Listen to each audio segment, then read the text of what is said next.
골로새서 4장 10절에서 18절까지 교독하도록 하겠습니다. 골로새서 4장 10절에서 18절까지의 말씀입니다. 골로새서 4장 10절에서 18절, 제가 먼저 10절을 읽습니다.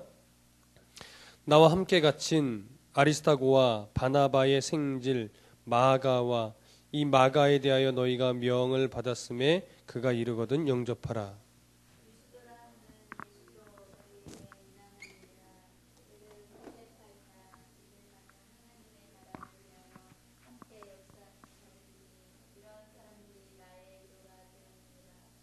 그리스도 예수의 종인 너희에게서 온 에바브라가 너희에게 문안하느니라. 그가 항상 너희를 위하여 애써 기도하고 너희로 하나님의 모든 뜻 가운데서 완전하고 확신 있게 서기를 구하나니,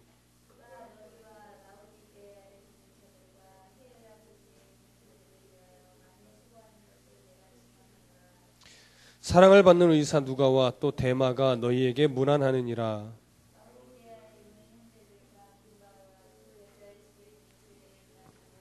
이 편지를 너희에게서 읽은 후에 라오디게아인의 교회에서도 읽게 하고 또 라오디게아로부터 오는 편지를 너희도 읽으라.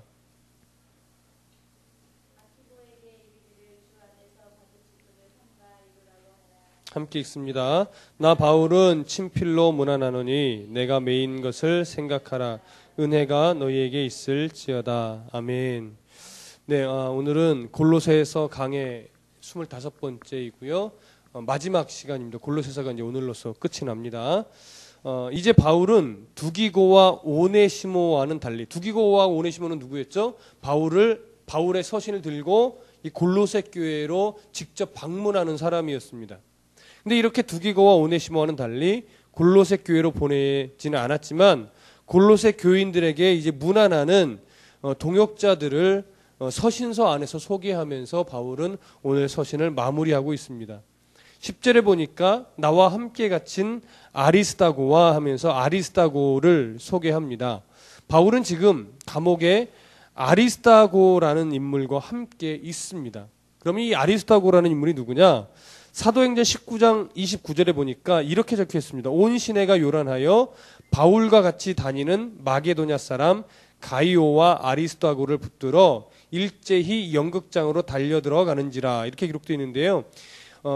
이 글에 있는 것처럼 마게도냐 사람인 아리스타고는 에베소에서 바울이 복음을 전하는 그 현장에 함께 있었다는 이유로 바울과 함께 죽음의 위기를 넘겼던 그런 인물입니다.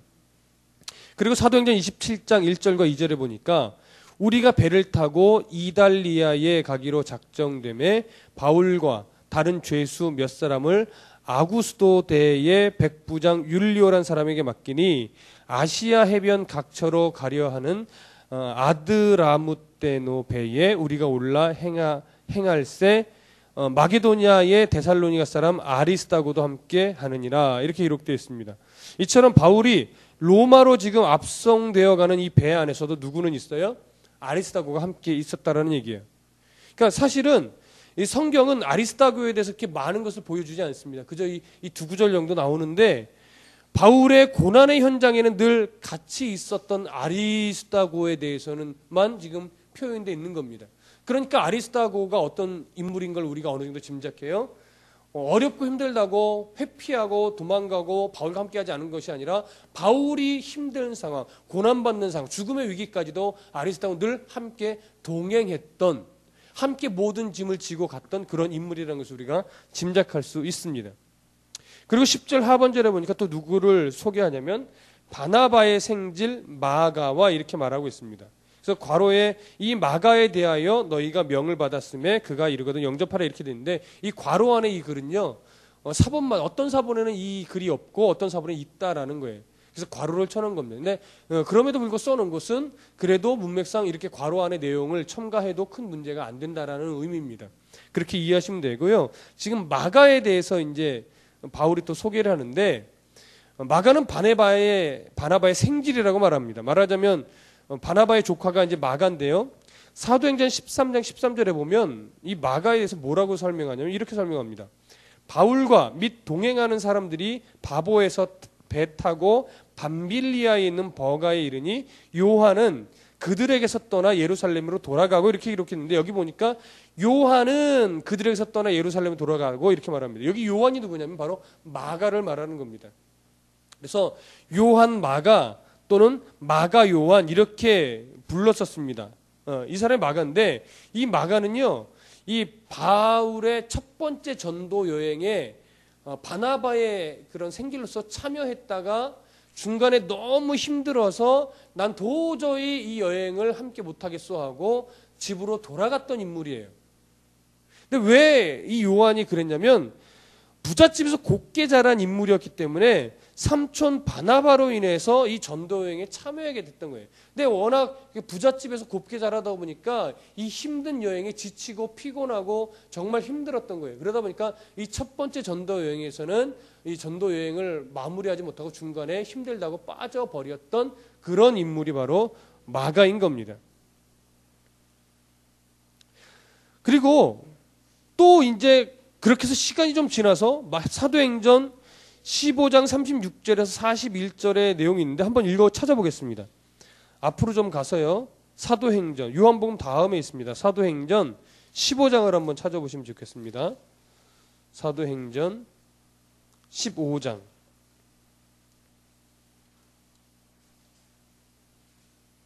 사도행전 15장 36절. 15장 36절에서 41절까지 우리 함께 한 목소리로 읽어보겠습니다. 사도행전 15장 36절에서 41절까지 시작.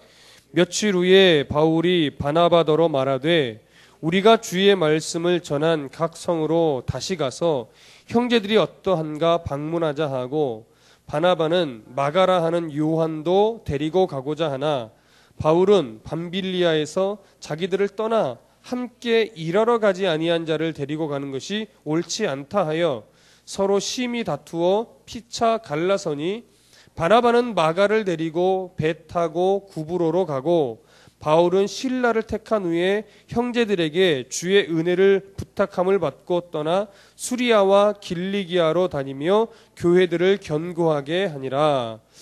예, 이것이 바로 바울의 2차 전도 여행입니다. 근데 2차 전도 여행을 시작하는 그 무렵에 바울과 바나바가 지금 뭐예요? 심히 다퉜어요. 심히 다툰 이유가 뭐예요? 1차 전도 여행 때 전도 여행이 힘들다고 집으로 갔던 이 마가를 또 동행하게 하느냐 말게 하느냐에 대한 다툼이에요. 바나바는 그래도 좀 데리고 가자. 바울은 안 된다. 집만 된다. 못 데리고 간다 이거예요. 그래서 이렇게 다투다가 결국은 의견을 함께 조율하지 못하고 바나바는 그냥 마가만을 데리고 구브로라는 지역으로 해서 전도 여행을 가고, 바울은 실라를 데리고서 수리아와 길리기아 쪽으로 가서 교회들을 방문해서 전도 여행을 하게 되는 겁니다. 그러니까 이렇게 서로의 의견이 조율되지 않아서 갈라질 정도면 마가를 이해하고 받아들이는 데 있어서 굉장히 심각하게 여겼다라고 하는 거예요. 그러니까 얼마나 상황이 그렇습니까?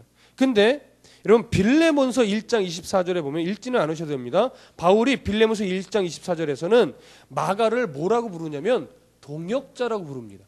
굉장히 놀라운 거죠. 마가는 전도 여행에 방해가 되니 절대 데리고 갈 수 없습니다라고 바나바와 막 다투고 그 동역자 바나바와 헤어져서 따로 전도 여행을 갈 정도였는데, 세월이 어느 정도 지난 후에 바울은 빌레몬서에서 마가를 나의 동역자 이렇게 부르는 겁니다. 디모데후서 4장 11절에서도요. 감옥에서 바울이 마가를 데려오라고 하면서 그는 나에게 유익한 인물이다 이렇게 또 소개를 할 정도예요.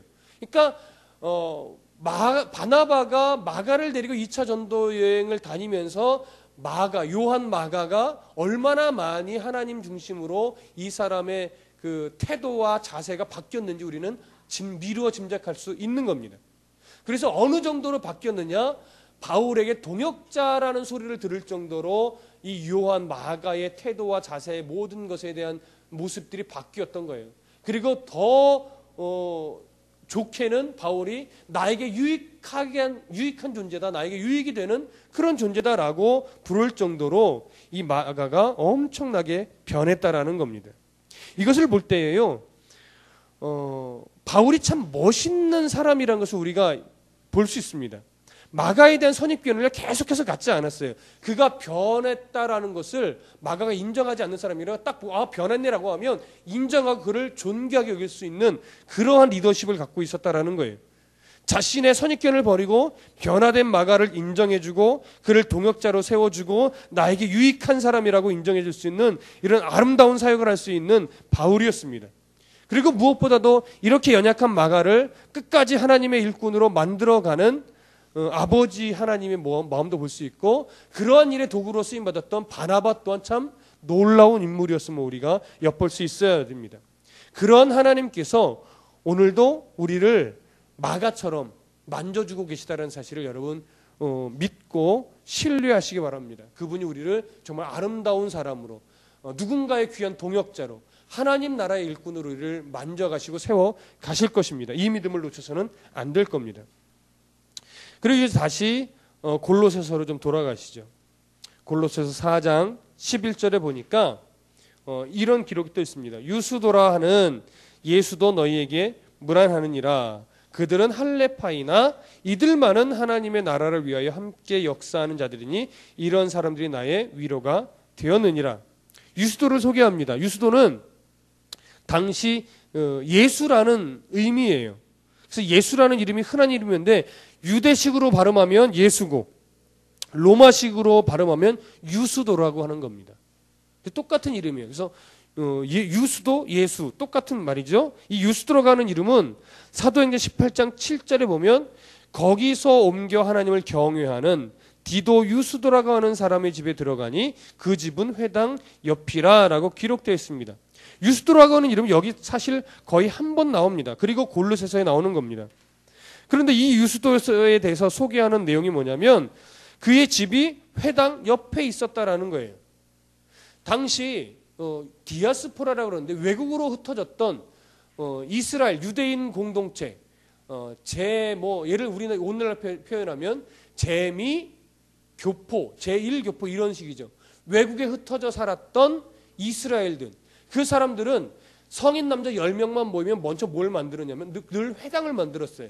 그래서 회당에서 만나서 예배하고 교제하고 기도하고 이런 일을 했었던 거예요. 근데 유수도의 집이 어디 있었냐면 이 회당 바로 옆이었어요. 그래서 유수도의 집에 바울이 자주 들려서 교제하고 그 집에 머물렀었다라는 거예요.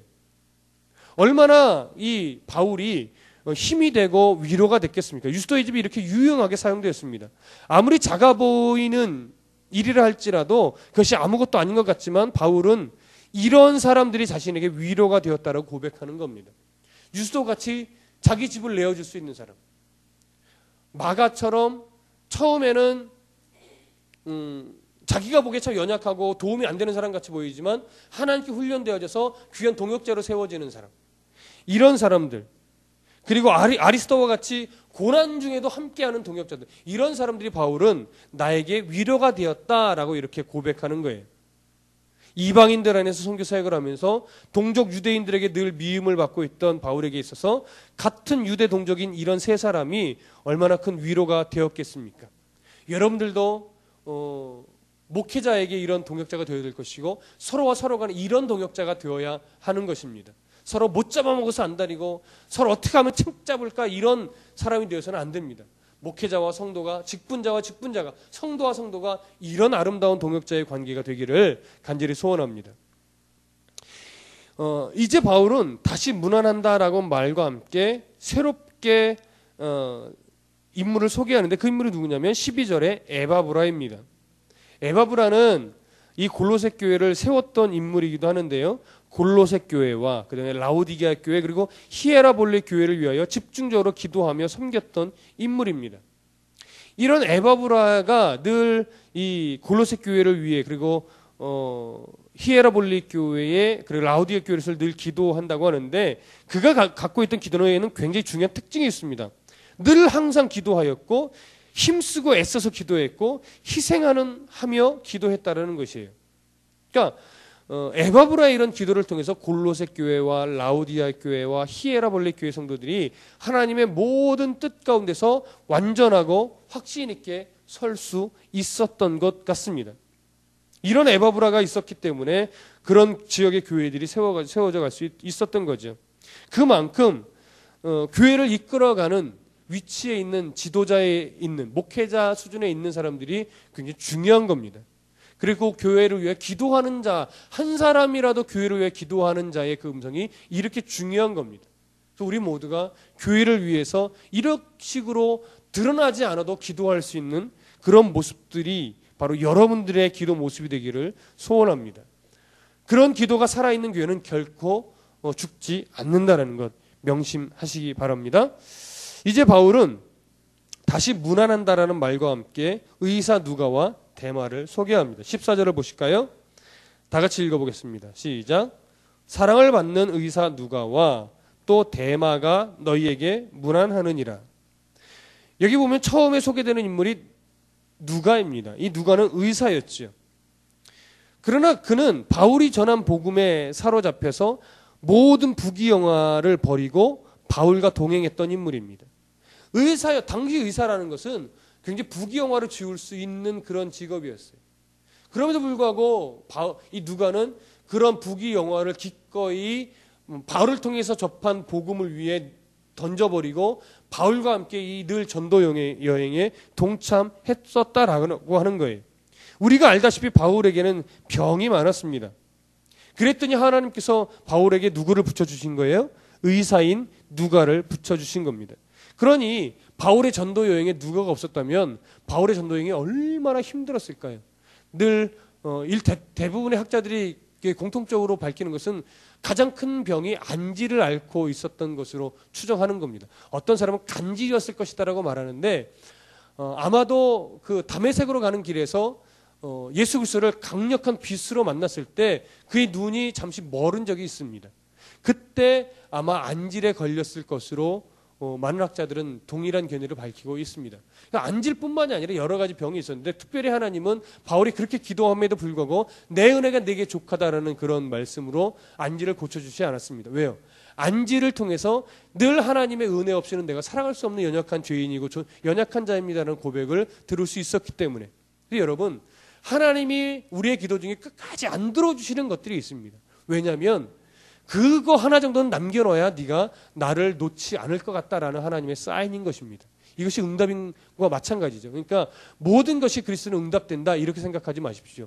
안 들어주시는 것도 하나님의 응답의 한 모습이라는 것 꼭 기억하시기 바랍니다.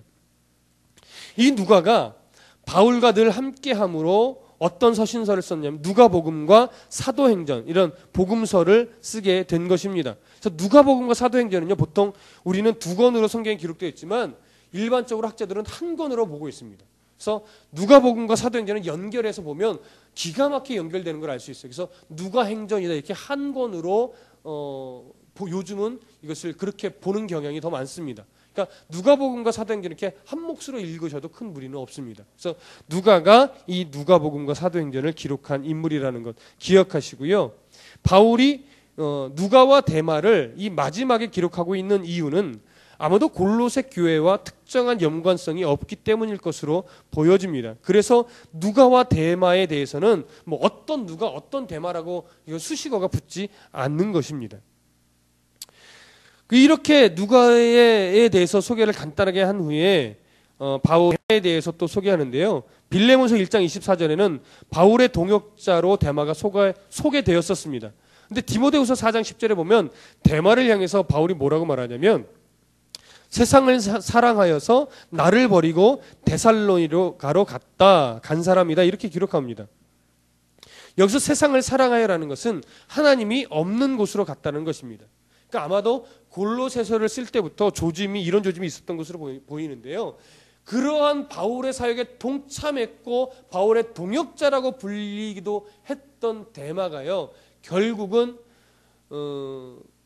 하나님을 따라다니는 것보다 세상이 더 좋아 보여서 하나님이 없는 세상의 그런 문화 속에 자신의 영혼을 빼앗겼다라고 하는 겁니다. 그래서 세상 속으로 갔어요. 잃어버린 거지. 이렇게 바울의 사역에 동참했던 사람도 세상으로 갈 수가 있습니다. 그러니 우리들도 일평생 늘 긴장감을 가지고 하나님을 떠나지 않기 위해서 늘 조심해야 되는 겁니다.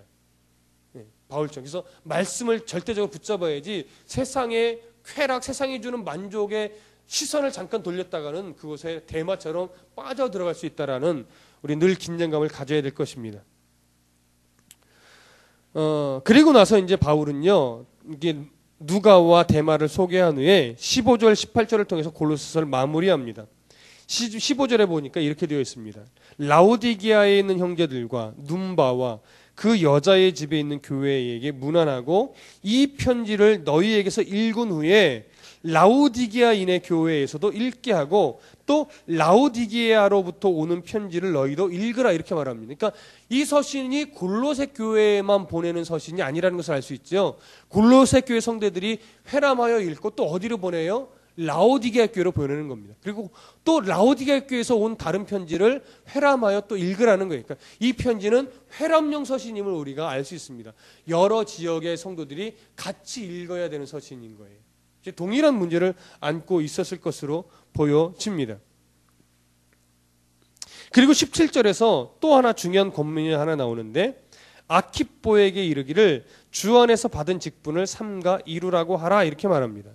아키뽀가 정확하게 누구인지는 모르겠지만 아마도 빌레몬의 집에서 모이는 가정교회의 지도자였던 것으로 보통 추정을 합니다. 그런 그가 영적으로 뭔가 막혀 있었던 것 같습니다. 그래서 바울은 아키뽀에게 직분을 삼가 이루라. 너의 직분을 다시금 되돌아보고 내가 직분을 잘 감당하고 있는지 점검해 보라고 바울이 권면하는 것입니다. 이해되시죠? 그렇게 어려운 부분은 아닙니다. 그러고 나서 이제 바울이 마무리를 합니다. 18절에 나 바울은 친필로 문안하노니 내가 매인 것을 생각하라. 은혜가 너희에게 있을지어다. 나 바울이 왜 친필로 문안한다라는 말을 썼냐면 사실 바울이 감옥에 갇혀 있었고 몸도 아팠기 때문에 대부분의 서신들은요 누가에게 바울이 말로 해주면 누가가 대신 써줬었어요. 대부분의 편지를 보면 대부분 그런 식이었습니다. 근데 이 골로새서 같은 경우는 바울이 친필로 썼다라는 것을 강조하는 거예요. 그러니까 골로새를 교회를 향한 바울의 마음이 얼마나 안타깝고 얼마나 절실했는지 알 수 있는 거예요. 그래서 누가를 향해서 대필하게 하지 않고 자신이 직접 썼다라는 것이죠. 그리고 감옥에 갇혀 있는 것을 강조하는 이유는 골로새 교회 성도들로 하여금 그의 존재와 사역의 목적이 무엇인지 바울에 대해서 다시 기억하게 하려는 겁니다. 그래서 바울에게 임했던 이 은혜가 골로새 교회에도 있기를 축원하면서 이 골로새 교회 보내는 서신을 마쳤던 것입니다. 아마도 이 서신서를 다 읽어 내려갈 무렵쯤이면 골로새 교회 성도들은 바울이 감옥 안에서 우리를 위해서 이렇게 하나님의 은혜를 구하며 편지를 썼구나. 우리가 그동안 헛된 복음, 왜곡된 복음통을 바꾸서 우리의 신앙을 자꾸 왜곡시켜갖고 하나님이 싫어하는 것들을 행동해 왔구나 라는 것을 깊이 있게 회개하였을 것이고 바울의 마음을 느껴서 하나님의 은혜로 복음의 은혜 가운데로 다시 골로새 교회 성도들이 들어갔을 거예요. 오늘 저도 이 골로새서를 마무리하면서 여러분들에게 골로새 교회 성도들이 느꼈던 이 은혜를 여러분들 느꼈으면 좋겠다라고 하는 늘 마음을 갖게 됩니다. 세상에 수많은 우리를 유혹하는 것들이 있고 오늘날도 많은 교회가 왜곡된 복음으로 물들어가고 있고 신천지와 같은 이단의 교회들이 자꾸 상처를 받고 있고 넘어지고 있고 이런 위험스러운 문화 속에 우리가 살아가고 있습니다. 그러나 그 가운데서도 복음의 말씀만 굳게 듣고 붙잡고 있으면 우리는 절대 넘어지지 않고 헛된 것에 눈을 돌리지 않고 하나님의 나라의 그 모든 신령한 복을 사모하며 건강한 그리스도인으로 하나님 앞에 살아갈 수 있는 겁니다. 바울이 원하는 것이 바로 이것입니다. 하나님 나라의 은혜를 소망하며 신령한 복을 사모하며 이 땅에 소망을 두지 않고 건강한 그리스도인, 하나님의 영광을 드러내며 하나님을 사랑하는 것을 이웃사랑으로 드러내며 증거를 삼으며 살아가는 그리스도인이 되기를 소원하는 겁니다. 골로새 교회 성도들도 그렇게 살아가려고 애를 썼을 것이고 오늘 우리들도 이 골로새서를 마무리하면서 그러한 성도들이 될 수 있기를 간절히 소원합니다. 여러분 바울의 마음이 저의 안에 들어왔고 저 안에 들어왔던 이 바울의 마음이 여러분들 안에도 깊이 새겨져서 정말 하나님의 사랑받는 하나님의 은혜 가운데 늘 거하는 그러한 복된 그리스도인이 되시기를 간절히 소원합니다. 기도하겠습니다. 사랑이 많으신 하나님, 은혜를 감사합니다. 하나님께서 바울에게 주셨던 은혜가 골로새 교회 성도들의 삶 가운데로 스며드는 것을 우리가 성경을 통해서 보았습니다. 이제 그 마음이 저의 안으로 들어왔고 설교를 통해서 우리 성도들의 가슴 깊이 새겨졌는 줄로 믿사오니 이제 이후로는 세상의 소망을 두지 않고 늘 하나님 나라의 소망을 두고 더욱더 굳건히 하나님 말씀을 부여잡고 이 땅 가운데서 살지만 천국을 소유한 자로서 세상과는 전혀 다른 가치를 가지고 하나님 나라의 일꾼으로서 살아가는 우리 모두가 되게 하여 주시옵소서. 살아계신 예수 그리스도의 이름으로 기도했습니다. 아멘. 하늘에